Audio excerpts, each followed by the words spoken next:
जय हिंद। आप सभी को द उमंग प्लेटफॉर्म पे बहुत बहुत स्वागत है। आज का टॉपिक है हमारा आचार संहिता, आदर्श आचार संहिता। इसको इंग्लिश में हम लोग model of code of conduct के नाम से भी जानते हैं। तो आज हम समझेंगे कि ये जो आचार संहिता होता है ये किसके द्वारा जारी किया जाता है और क्यों जारी किया जाता है और इससे क्या प्रभाव पड़ता है। तो चलिए इसी के साथ आगे बढ़ते हैं।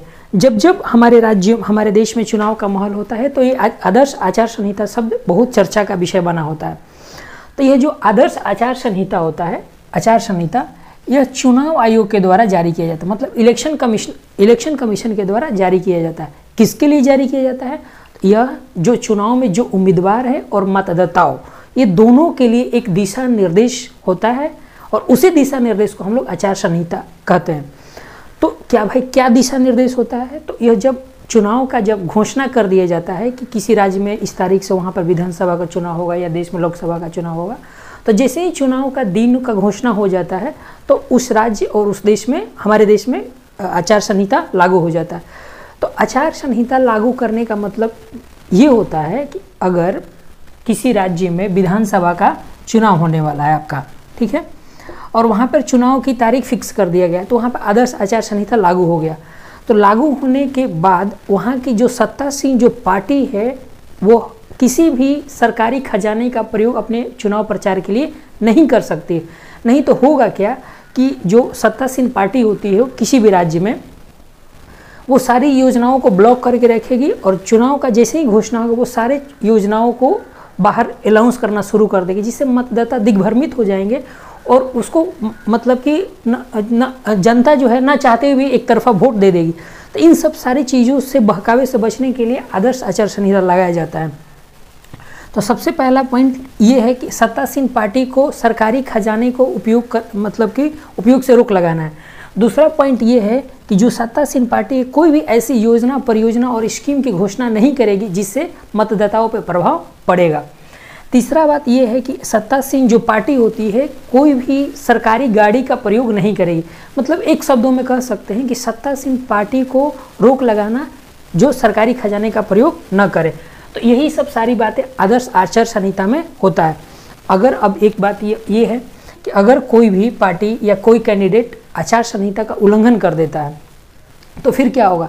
तो अगर कोई कैंडिडेट सत्तासीन पार्टी आचार संहिता का उल्लंघन कर दे, जैसे कि आचार संहिता चुनाव आयोग बोला है कि आपको सरकारी गाड़ी का प्रयोग अपने चुनाव प्रचार के लिए नहीं करना है, लेकिन सत्तासीन पार्टी का सदस्य ने सरकारी गाड़ी का प्रयोग किया तो कोई दूसरा आदमी कंप्लेन करेगा इलेक्शन कमिश्नर को और इलेक्शन कमीशन उस पर एक्शन लेगा और कारण बताओ नोटिस जारी करेगा कि आप आदर्श आचार संहिता लागू होने पर भी आपने सरकारी संपत्ति और सरकारी गाड़ी का प्रयोग क्यों किया अपने प्रचार के लिए, ठीक। तो इस तरह से उनको जवाब देना पड़ेगा। तो यही होता है आपका आचार संहिता।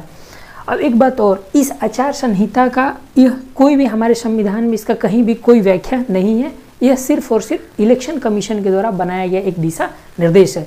यह जो दिशा निर्देश है, सबसे पहले ये इंपॉर्टेंट पॉइंट है, सबसे पहले आदर्श आचार संहिता कब लागू किया गया था हमारे देश में?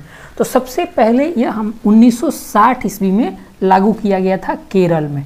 कहाँ लागू किया गया था? केरल में, ठीक है। यह एग्जाम का प्रीवियस ईयर का क्वेश्चन है कि भारत में सबसे पहले आचार संहिता कहाँ लगा था? तो केरल में 1960 में। लेकिन 1960 में लगने के बाद यह कंटिन्यू नहीं हो पाया, फिर बीच में ब्लॉकेज आ गई, कंटिन्यू नहीं हो पाया, फिर से इसका रीस्टार्ट किया गया और 1990 से लेकर के अब तक चुनाव के पहले आचार संहिता लागू कर दिया जाता है। तो आप समझ गए होंगे कि आचार संहिता कब लागू हुआ और किस राज्य में लागू हुआ था? विधानसभा के चुनाव में, वहाँ के विधानसभा के चुनाव में लागू हुआ था। कंटिन्यू 1990 से हो गया। चलिए नेक्स्ट अब देखते हैं। अब जो आचार संहिता हो गया, आचार संहिता समझिए, आगे बढ़ते हैं। अब इसमें क्या होता है कि जो चुनाव प्रचार की प्रक्रिया होती है, आचार संहिता में जोरदार तरीके से ये लोग अपना चुनाव प्रचार करेंगे, लेकिन चुनाव प्रचार को रोक भी तो लगाना है। तो चुनाव प्रचार को कब रोक लगाया जाता है? तो जिस दिन मतदान तिथि को निर्धारित किया गया है, जिस समय तक, जैसे मान लीजिए कि वो कोई डेट है 4 जून या कोई जुलाई, ठीक है, 4 जुलाई जो है वोटिंग का डेट है, तो 4 जुलाई को शाम 6 बजे से 48 घंटे पहले, मतदान तिथि के समाप्ति के 48 घंटे पहले चुनाव प्रचार को बंद कर दिया जाता है। ध्यान दीजिएगा यहाँ पर शब्द, चुनाव प्रचार को कब बंद किया जाता है?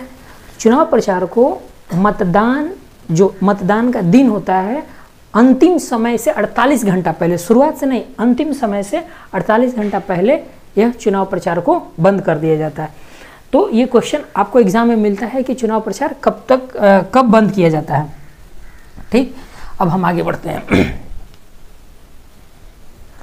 आपका आचार संहिता हो गया, कब से शुरुआत हुआ। दूसरा नंबर चुनाव प्रचार को कब तक करना है। तीसरा पॉइंट है आपका कि कैंडिडेट जो होते हैं हमारे विधानसभा या लोकसभा के चुनाव में, उनको नामांकन कराना पड़ता है कि हम इस क्षेत्र से खड़े हो रहे हैं।